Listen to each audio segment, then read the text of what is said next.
Hi, I'm Dr. Rachel Corman. I'm the feline specialist at VSS. You can probably tell from the amount of cat hair that I've got on my jacket. This short video is just to give you some information on esophagostomy tube use in cats. So what we'll run through is just the indications for the use of O tubes in cats, and then we'll show a video of how to place the tubes with an O tube being placed by Dr. Abby Tippler. The main reason that we use esophagostomy tubes in cats is predominantly to be able to provide adequate enteral nutrition and also to provide medications via the O tube as well. O tubes can be left in place for an extended period of time, and I've had cats that have had O tubes in place for months at a time, and they tolerate them incredibly well. The placement of a tube is really quite straightforward, as Dr. Tippler will demonstrate in her video. Complications tend to be infrequent, but they might include things such as infection around the stoma site, so that's the insertion side of the tube, and potentially the development of mild esophagitis or nausea in cats that might be identified through things such as regurgitation or drooling and lip smacking. Most of the time this can be addressed just through the administration of further antiemetics, and also just making sure that everybody is feeding very, very slowly through the esophagostomy tube itself. If you give the food too quickly, then that will induce nausea and vomiting in the patient.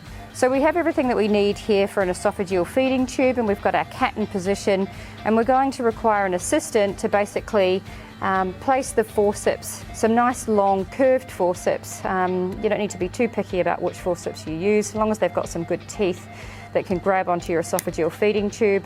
But basically you want to place this up into the left side of the cat's mouth and down, and just make sure that you're going into the esophagus, and then that's going to basically be levered up to the skin where we're going to make our incision. So this is our assistant placing the forceps into the esophagus.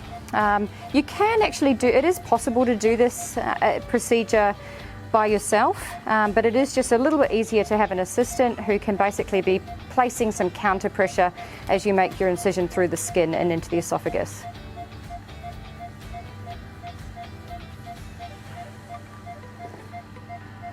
This cat has obviously also got a central line, so we're going to place it about midway down the neck, maybe in this cat just a slightly more caudal, just so that we're well out of the way of our central line.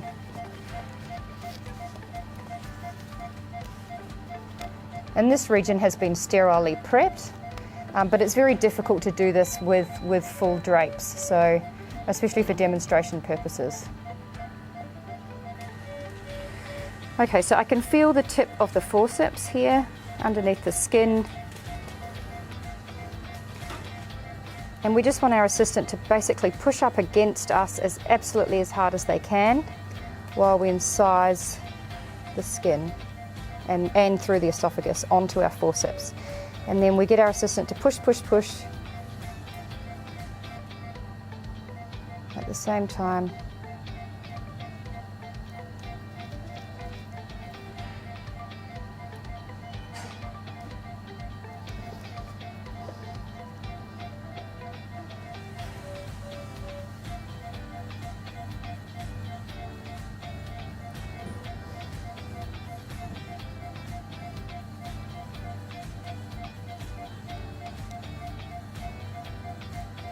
Until our forceps come through the esophagus,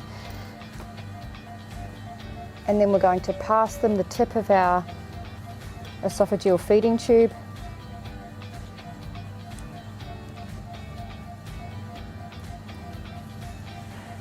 And we just want to make sure that they get a really, really good grip of it at this point, and then they're going to pull it through with a bit of a yank.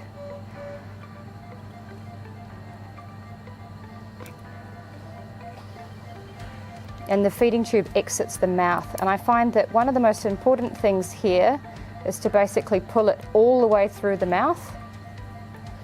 And then we're going to loop back and we're going to place it back into the esophagus with our forceps. And you can generally take over at this point.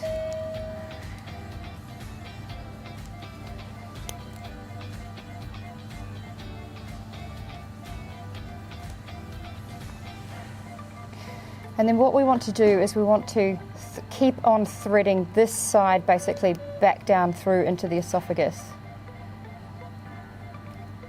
So I just remember which side I'm pushing on.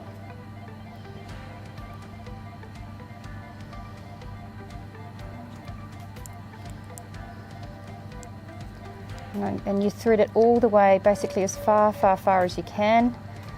And then I put my finger in and I give it a final push. And at the same time, we're going to pull up on the tube and it flips it over. And I really find that only works well if you pull the full length of the tube out through the mouth.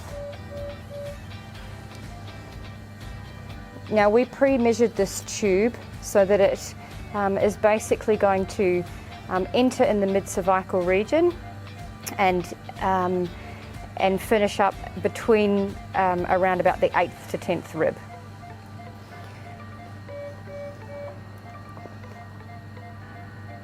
And we'll confirm with a radiograph, but that's basically, we worked out about 10 centimetres from the insertion side.